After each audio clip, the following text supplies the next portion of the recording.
Siyaram e learning के online platform पर आप सभी का हार्दिक स्वागत एवं अभिनंदन है। दिल्ली सल्तनत के शासकों के क्रम में अब हम बलबन की चर्चा करेंगे।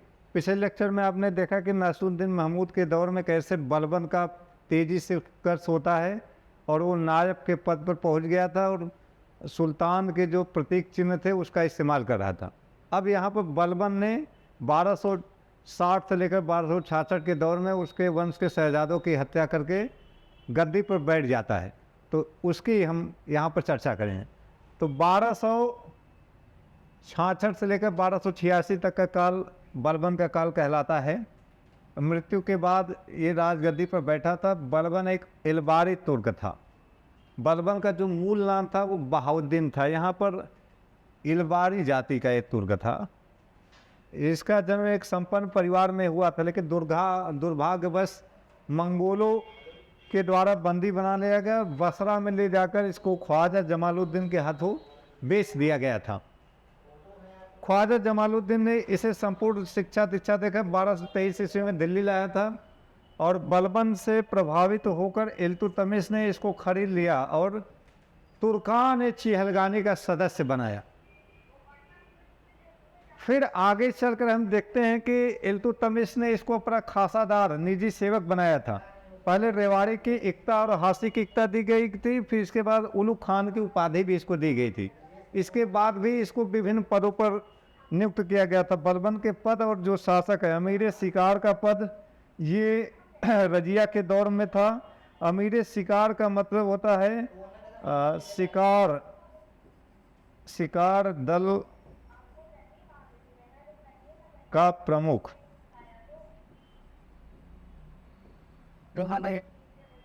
फिर इसके बाद अमीर आकूर का पद इसे बहराम शाह के दौर में मिला था, यानी असूसाला का प्रबंधक। अमीर हाजिब का पद अलाउद्दीन मसूद शाह के दौर में मिला था। नायब ममलिकात के पद पर इसकी नियुक्ति नासिरुद्दीन महमूद के दौर में हुई थी। तो इन पदों पर वो धीरे धीरे प्रमोट करता हुआ आगे चलता है और ये उसने अपनी योग्यता के बल पर इन पदों को हासिल किया था।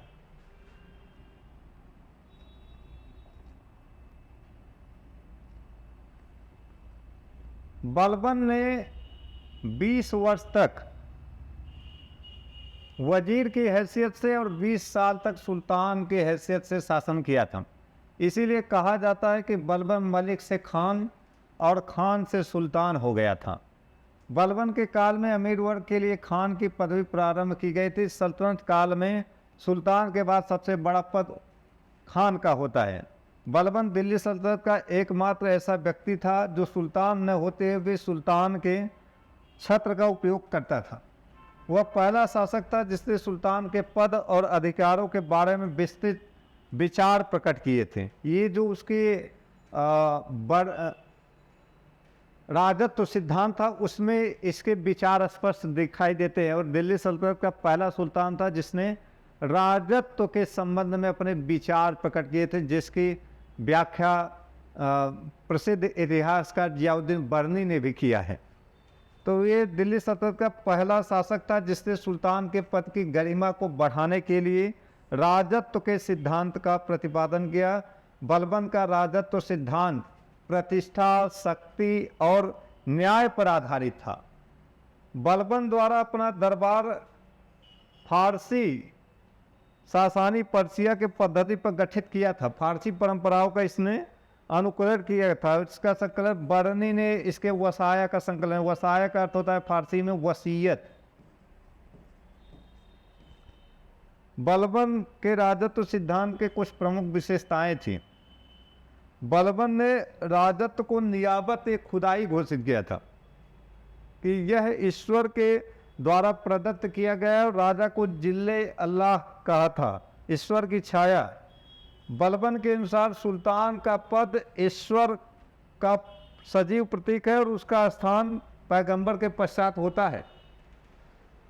मतलब यहाँ पर किंगशिप ऑफ थ्योरी में राजत्व के सिद्धांत में वह स्पष्ट कर रहा है कि जो सुल्तान का पद है वो अल्लाह और पैगंबर के बाद आता है और इस पद पर किसी साधारण व्यक्ति को नियुक्त नहीं किया गया है। वो एक असाधारण व्यक्ति है और वो देवताओं के तुल्य है।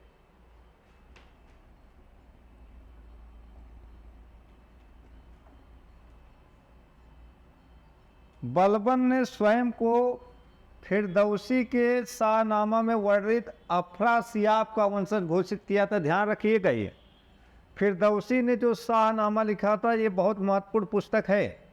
जैसे हिंदू धर्म ग्रंथों में रामायण महाभारत का जो स्थान है वही फारसी ग्रंथों में शाहनामा का है। उसके जो पौराणिक नायक का नाम है अफरासियाब, उसी का वंशज खुद को घोषित किया था और उच्च कुल के रक्त का सिद्धांत का भी दावा किया था। बलबन अक्सर कहता था कि जब भी मैं किसी तुच्छ परिवार के व्यक्ति को या किसी तुच्छ व्यक्ति को देखता हूं तो मेरे शरीर की प्रत्येक नाड़ी क्रोध से उत्तेजित हो जाती है और तलवार अनायास चला जाता है और उसका जी चाहता है कि उसको मौत के घाट उतार दे। तो ये स्पष्ट करता है कि वो रक्त की शुद्धता पर विश्वास करता था, किसी भी अकुलीन व्यक्तियों को पसंद नहीं करता था। बलबन ने ईरानी प्रथाओं यानी गैर इस्लामी प्रथा की शुरुआत की। दरबार में जिन्हें गैर इस्लामी प्रथा कहा गया, जैसे सिजदा, घुटनों के बल झुककर सुल्तान के समक्ष से झुकाने वाली व्यवस्था, पायपोश, सुल्तान के पैर को चूमना, नवरोज का त्यौहार, ये ईरानी त्यौहार था, दरबार में मनाना प्रारंभ किया। इसने अपने पौत्रों का नाम कैकुबात, कैखुसरो, क्यूमर्स आदि ईरानी नामों के साथ अनुकरण किया। बलबन ने शराब त्याग दिया था। सामाजिक समारोह, नृत्य, संगीत, मद्यपान पर पूर्ण प्रतिबंध लगा दिया था इसने। दरबारियों को विशेष वस्त्र धारण करके ही दरबार में आने की आज्ञा दी गई। वह दरबार में हंसी मजाक पसंद नहीं करता था। निजी सेवकों को भी उसे शाही पोशाक और मोजे और मुकुट के बिना उसने कभी देखे नहीं थे, कि उसको कभी लाव लश्कर के बगैर कभी देखा नहीं गया था।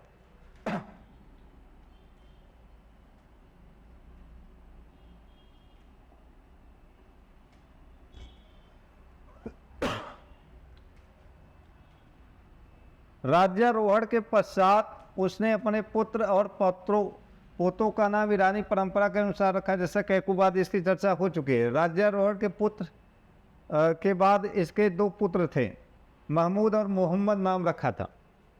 बलबन के राजत्व सिद्धांत में न्याय से जुड़ा एक मसला यहाँ दिखाई देता है। एक तो वो आम जनता के बीच अपनी न्यायप्रियता को साबित करना चाहता था, दूसरे इसके माध्यम से उसने चहलगानी अमीरों का विनाश भी करने का प्रयास किया था। न्याय के विषय में बलबन का मत था कि जो कुछ मैं कर सकता हूँ वह क्रूर मनुष्यों की क्रूरता को नष्ट करना तथा यह देखना कि कानून के समक्ष सभी व्यक्ति एक बराबर हो। राज्य का गौरव उस नियम पर आधारित है जिससे प्रजा प्रसन्न एवं उन्नतशील बन सके। बलबन ने अपने विद्रोही और विरोधियों का दमन करने हेतु रक्त एवं लौह की नीति का अपनाया था। बलबन के समय मेवात, अवध, कटेहर, दोआब में हिंदुओं के प्रमुख विद्रोह के केंद्र बन गए थे। बड़े विद्रोह हुए थे। उत्तरी पश्चिमी सीमाओं पर मंगोलों के आक्रमण से बचने के लिए दुर्गों की श्रृंखला का निर्माण उसने कराया था।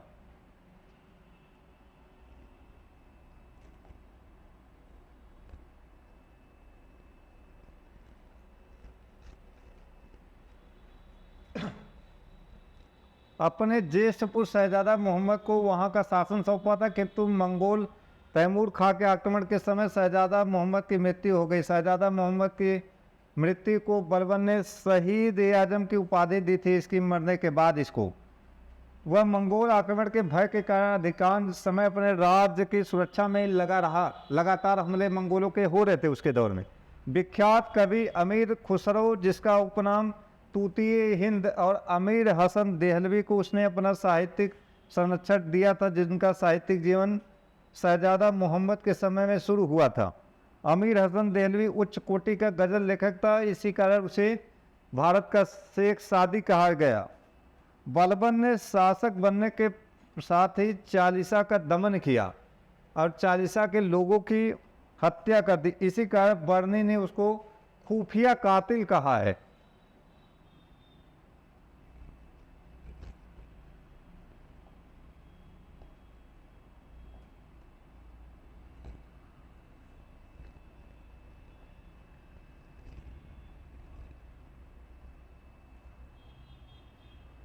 बलबन ने शासक बनने के पश्चात चालीसा दल का दमन किया था। मलिक बकबक बदायूं का गवर्नर था, उसने अपने एक दास को मारा था, इसीलिए बलबन ने उसे जनता के सामने कोड़े से पिटवाया था। तुगरिल खान वह चालीसा दल का सदस्य था जिसने स्वयं को बंगाल का सुल्तान घोषित कर दिया था। यह बलबन का गुलाम था। एक गुलाम सरदार के द्वारा यह पहला विद्रोह किया गया था। बहाउद्दीन तुगरिल का विद्रोह था ये। हैबत खान अवध का इक़्तिदार था। बलबन ने इसको भी 500 कोड़े लगवाए थे। बलबन ने उसके स्थान पर 40 के सदस्य अमीन खान को अवध का इक़्तिदार बनाया और कुछ समय पश्चात अमीन खान को मरवाकर बलबन ने अयोध्या के फाटक पर इसको लटकवा दिया था।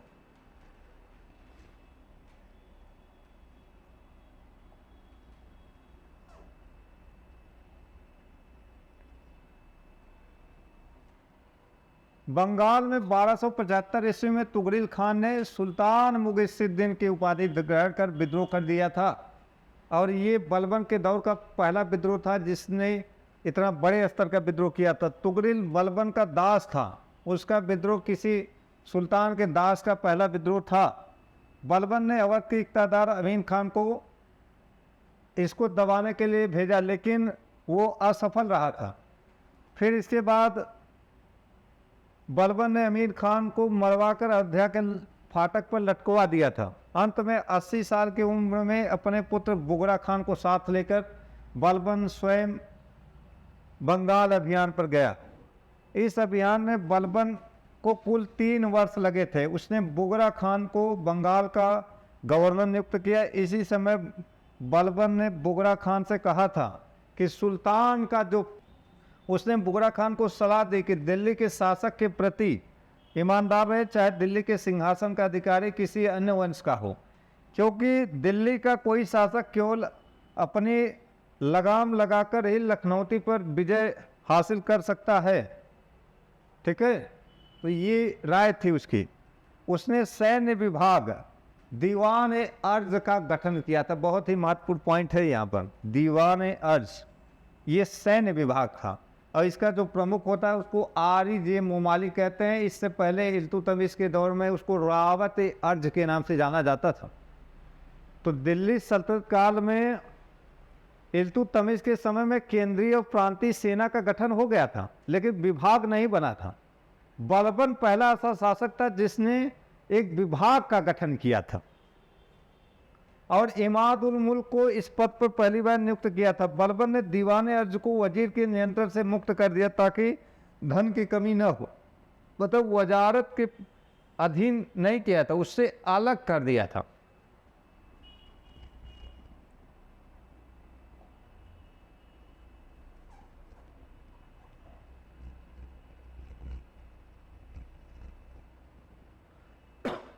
बलबन ने राज्य के अंतर्गत होने वाले षड्यंत्र और विद्रोहों का पता लगाने के लिए दीवान बरीद का गठन किया था। गुप्तचर विभाग की बात हम कर रहे हैं कि राज्य में जो तमाम तरह के विद्रोह षड्यंत्र हो रहे हैं उसकी जांच की जाए। इसके लिए उसने दीवान बरीद का गठन किया था। बलबन स्वयं गुप्तचरों की नियुक्ति करता था और किसी भी गुप्तचर को शासक के खुले दरबार में मिलने की अनुमति नहीं दी गई थी। न्याय व्यवस्था की बात करें, बलबन राजत्व के सिद्धांत के तहत शक्ति और प्रतिष्ठा और न्याय पर ध्यान देता था। उसने न्याय पर अत्यधिक जोर देकर निरंकुशता को मृदु बनाया। बर्नी के अनुसार न्याय और लोगों के प्रति दया के कारण उसने अपनी प्रजा का सम्मान मिला और उसकी प्रजा उसकी राजगद्दी की समर्थक बन गई थी। ये बर्नी कहता है। न्याय करने में वह कठोर तथा अपने सगे संबंधियों या बच्चों या अपने साथियों या अपने सेवकों का पक्ष नहीं लेता था। बर्नी के अनुसार बलबन प्रजा के प्रति पितृवत चिंता व्यक्त करता था। उन्हें न्याय, नेकी और शांति सुलभ कराने में अपने पुत्र को अथक उपदेश दिलाता था। वह कहा करता था, हे पुत्र, यह जान ले कि बादशाही कुछ चीज़ों पर निर्भर है, न्याय और नेकी, साज समान, खजाना दफीना यानी गड़ा धन, प्रजा की विश्वास, चुनिंदा सहायक। इसके अलावा एक और बड़ा पद दिखाई देता है इसके दौर में, साहिब दीवान। इसको हम एक और नाम से जानते हैं, ख्वाजा कहते हैं। ये बहुत ही महत्वपूर्ण पद है। प्रांतों में जो भू राजस्व की देख रेख की जाती है उसके लिए एक अधिकारी की नियुक्ति की थी, वो जो दीवाने वजारत के अधीन ही था, उसको साहिब दीवान या ख्वाजा कहते थे। बलबन ने इक्ताओं में ख्वाजा या साहिब दीवान की नियुक्ति की थी। बलबन ने खलीफा के आधिपत्य को स्वीकार करते हुए सिक्कों पर खलीफा का नाम अंकित कराया था। बलबन द्वारा दिवंगत खलीफा की स्मृति में सिक्के भी जारी किए गए थे। यहाँ बलबन के बारे में एक चीज़ और नोट करने वाली बात है कि उसने सोने का सिक्का एक चलाया था, पहला शासक था सोने का सिक्का। इसका नाम है दियार। ये दिल्ली सल्तनत में पहला सिक्का था उसका, दिल्ली सल्तनत। दिल्ली सल्तनत का पहला सुल्तान था जिसने सोने का सिक्का चलाया था, उसको हम दियात के नाम से जानते हैं। अपने प्रिय पुत्र मोहम्मद की मृत्यु के सदमे को बर्दाश्त न करने का 80 वर्ष की अवस्था में 1287 ईस्वी में बलबन की मृत्यु हो जाती है। बरनी के अनुसार बलबन की मृत्यु के कारण मलिकों ने अपने वस्त्र फाड़ डाले और सुल्तान के शव से दुखी नंगे पांव कब्रिस्तान की ओर ले जाते समय सिर पर धूल फेंकी और 40 दिनों तक उसकी मृत्यु का मातम मनाया और सो रखा, साथ ही साथ जमीन पर सोए थे। ये बहुत ही महत्वपूर्ण स्टेटमेंट है, हरिश्चंद्र वर्मा की बुक में स्पष्ट दिया है। तो बरनी का ये कथन था। अब इसके बाद इतिहासकार के निजामी का कहना क्या है।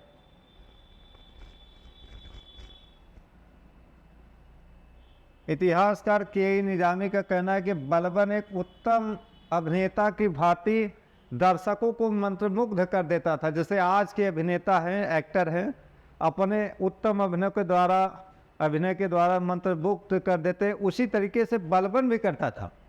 बड़ी एक्टिंग करते हुए दिखाई दे रहा है। आप देख रहे हैं ड्रेस कोड का पालन कर रहा है, ईरानी त्यौहार का इस्तेमाल कर रहा है, नंगी तलवार लिए अंगरक्षक उसके साथ चलते थे। तो ऐसे दौर में उसका बड़ा लाव लश्कर था, बड़ा चाव था। ड्रेस कोड के बिना वो कभी जाता नहीं था दरबार में, कभी हंसता नहीं था। तो इन सब चीज़ों पर बड़ा नज़र था। हबीबुल्लाह महोदय ने बलबन के शासनकाल को सुदृढ़ीकरण का युग कहा, जिसने खिलजियों की शासन व्यवस्था के लिए आधार का काम किया था। दिल्ली दरबार के मध्य एशिया के बहुत से निर्वासित युवराजों को शरण दिया था। बलबन को विदेशों में मुस्लिम सभ्यता के संरक्षक के रूप में जाना जाता है। बलबन कहता भी है कि पूर्व में इस्लाम की पताका फहराने का श्रेय भी उसी को जाता है। मृत्यु से पूर्व बलबन ने अपने दूसरे पुत्र बुगरा खान को अपना उत्तराधिकारी नियुक्त किया था। यहाँ ये बलबन होगा, परंतु बुगरा खान बंगाल की गवर्नरी से ही संतुष्ट रहा। बलबन की मृत्यु के बाद उसका अयोग्य पुत्र कैकुबाद और उत्तराधिकारी हुआ। बलबन के दरबार में दरबारी विद्वानों के साथ साथ मौलाना हमीदुद्दीन मुतरीज, मौलाना बदरुद्दीन, मौलाना हिसामुद्दीन जैसे ज्योतिषी और चिकित्सक भी रहा करते थे।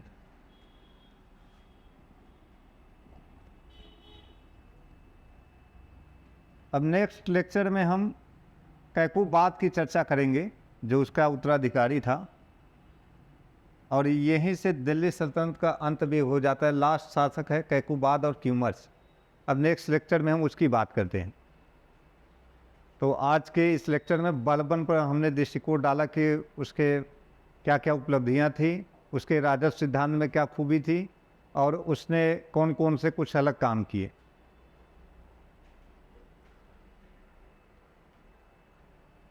दिल्ली सल्तनत के शासकों क्रम में हमने बलबन की चर्चा की थी। 1287 ईस्वी में उसकी मृत्यु हो जाती है, और उसकी मृत्यु के बाद उसके अयोग्य पुत्र कैकुबाद को शासन पर देखते हैं हम। बुगरा खान को नियुक्त किया था, लेकिन बुगरा खान ने शासन प्रशासन चलाने में बहुत योग्यता का परिचय नहीं दिया।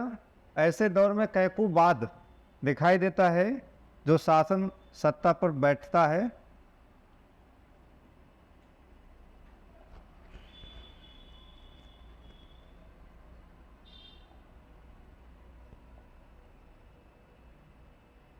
कैकुबाद की यहाँ चर्चा करें हम लोग, तो कैकुबाद 1287 से लेकर 1290 तक शासन कर रहा है। बलबन का पौत्र था। 16 वर्ष की अवस्था में राजगद्दी पर बैठा है। कैकुबाद को सुल्तान बनाने में सबसे बड़ी भूमिका दिल्ली के कोतवाल मलिक फखरुद्दीन ने निभाई थी। सुल्तान की मृत्यु के बाद निजामुद्दीन ने लोगों में सक्रिय होकर कैखुसरो की कैकुबाद के हाथों मृत्यु करवा दी तथा बुगरा खान के पुत्र कैकुबाद को शासक बनाया। जबकि यह विशाल साम्राज्य का शासक बना, इसकी दबी हुई वासनाएं उमड़ पड़ी और शराब, स्त्री प्रसंग तथा विलासता के जीवन में लिप्त हो गया। इसके समय में राज की शक्ति दिल्ली के कोतवाल के दामाद निजामुद्दीन नामक एक चरित्रहीन व्यक्ति के हाथों में चली गई और कैकुबाद उसके हाथों की कठपुतली बन गया। निजामुद्दीन स्वयं सुल्तान के संपूर्ण अधिकारों को नायब बनकर प्राप्त कर लिया, परंतु कैकुबाद ने अपने आप को निजामुद्दीन के प्रभाव से मुक्त करके उसे जहर देकर मरवा डाला। कैकुबाद ने गैर तुर्की शासक जलालुद्दीन फिरोज शाह खिलजी को अपना सेनापति नियुक्त किया, जिसका सबसे ज़्यादा विरोध तुर्क सरदारों ने किया था। तो यहाँ पर हम क्या देखते हैं कि कैकुबाद की स्थिति बहुत अच्छी नहीं थी। बाद में जलालुद्दीन फिरोज शाह खिलजी का उत्कर्ष भी इसी के समय में होता है, लेकिन पहले जलालुद्दीन फिरोज शाह खिलजी की अगर चर्चा करेंगे तो बलबन के दौर में वो कुछ पदों पर रहा है।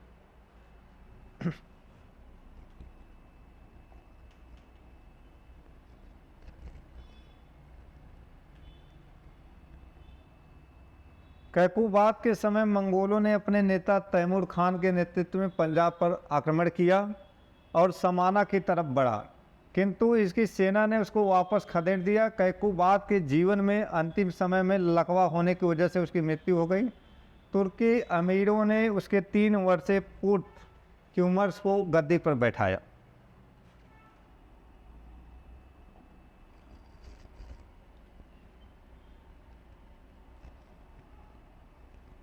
क्यूमर्स का शासनकाल 1290 ईस्वी में दिखाई देता है। नाबालिग अवस्था में शासक बना। जलालुद्दीन फिरोज खिलजी उसका संरक्षक नियुक्त किया गया, जो आरिजी ममालिक के पद पर था, यानी सेना के जो सर्वोच्च विभाग था उसके पद पर था।